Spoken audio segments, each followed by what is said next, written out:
тела чакр, у нас их 12 основных, и мы рассматриваем их в комплексе. Если сравнивать наши чакры, наше сознание с физическим телом, то фактически чакра — это голова. Да? То, что внутри чакр, мыслительной структуры, память, блок управления, это то, что в нашем теле является мозгом. Самая ценная часть, да, без которой человек, если живет, то в виде организма, в виде растений, да, не может думать и реагировать.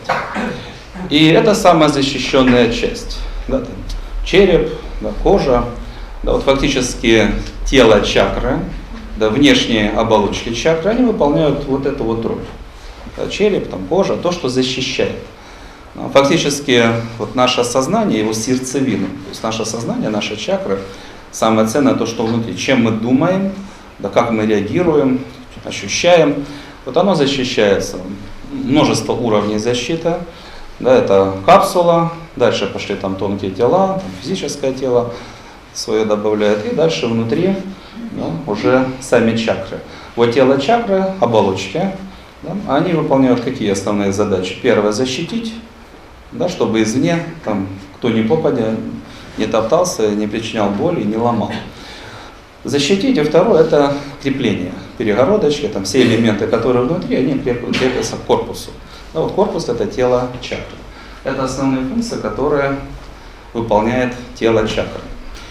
Первый блок вопросов — это внешний вид, форма чакры. Варианты какие? Она может быть нормальная, то, что доктор прописал. Она может быть скукоженная, может быть раздутая, может быть темная. В каждом случае свои ключевые программы. Когда чакра из нормальной превращается в сухофрукт, маленькая, закрытая, да, заблокированная. Когда человек по ключевым программам, ключевые программы — это стремления, они в свою очередь детализируются на ценности. Когда человек по стремлениям и ценностям говорит: а мне это не нужно. Мне не нужно быть умным, мне не нужно быть сильным, мне не нужно быть ответственным, мне не нужно там тренировать свое тело и все остальное прочее. Когда он отказывается от того, что заложено вот в этих чакрах, да, как ключевые программы, которые запускают: тебе это нужно, все остальное как это реализовать. Тебе это не нужно, все остальное хлам. Когда человек отказывается от позитивных стремлений и ценностей, его часть сознания обесточена. А вот любые программы, что мне это не нужно, не дано и все так далее, вот их нужно приговорить. Это все, что заложено в душе, должно быть познано, раскрыто. Все это нужно ценить. Иначе ты просто печатаешь свое сознание. А за ним судьбу, тело, там все свои остальные, да, ценности, цели. Следующий — отказ от позитивных ценностей. То есть фактически есть ключевое стремление с подробностями. Там сила, выносливость, там внешние данные, там гибкость и так далее. Да? Ну или нужно следить за собой, да, производить классное впечатление. Если ты выходишь на втором уровне, на второй уровень, пожалуйста, произведи классное впечатление на людей, иначе с тобой не будут иметь дело. А что значит? Состояние, этика, там, имидж, внешний вид, все остальное. Делает чакру маленькой, да, забитой, она выполняет мизер функций. Как-то дышать нужно, там, манипуры, пищу как-то переваривать нужно, но все остальное закрыто, чуть-чуть функционирует. Следующая проблема, когда чакра затемнена. Она ли полностью темная, четко по этим программам, или какая-то такая темноватая, то есть и что-то хорошее взял на занятиях, и не отказался от того негатива, с которым пришел. Да?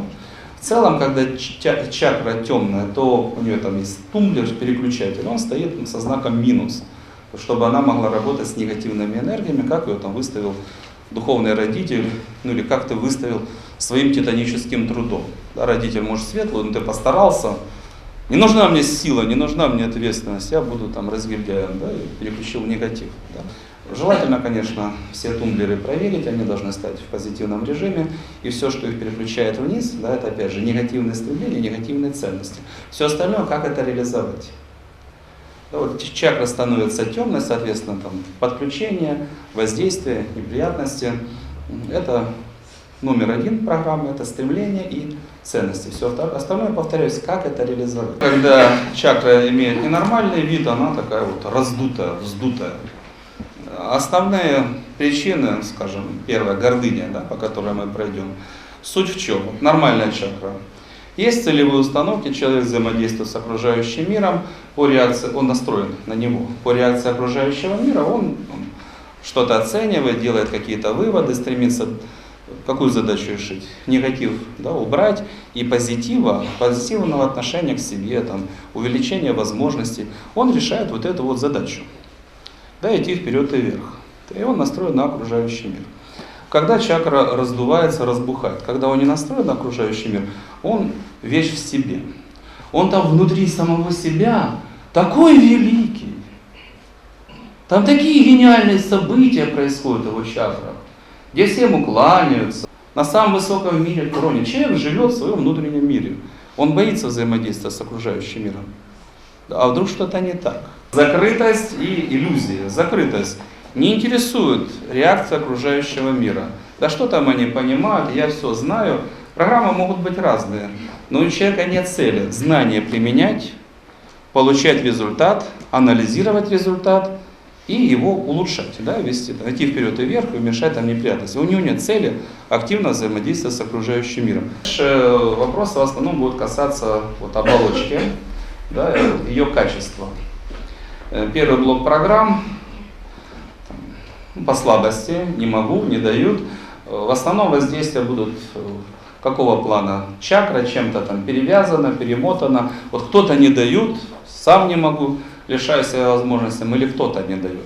Поэтому неважно, цепи, веревки, там, колючая проволока, там, но суть свернуть шею вашей чакры, если бы у нее была шея, ну, по крайней мере, задавить ее, чтобы она говорила, не могу по объективным причинам, видите, как меня замотали. Если только мотивация по-другому не дают, окаянные, со всех сторон ограничили, да, не подумать, не дыхнуть, ничего не могу.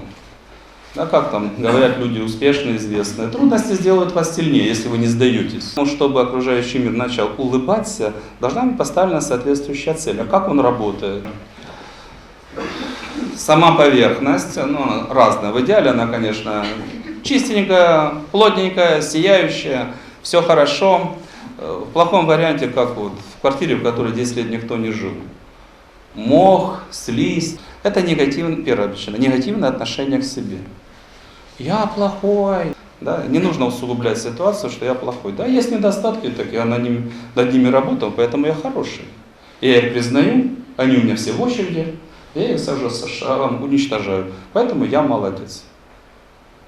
Я желаю себе блага. Проблему убираю, достоинство ценю, защищаю, приумножаю. Я молодец.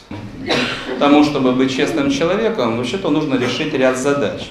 Да, твои убеждения, ценности, цели, методы. Вот оно все должно быть чистое.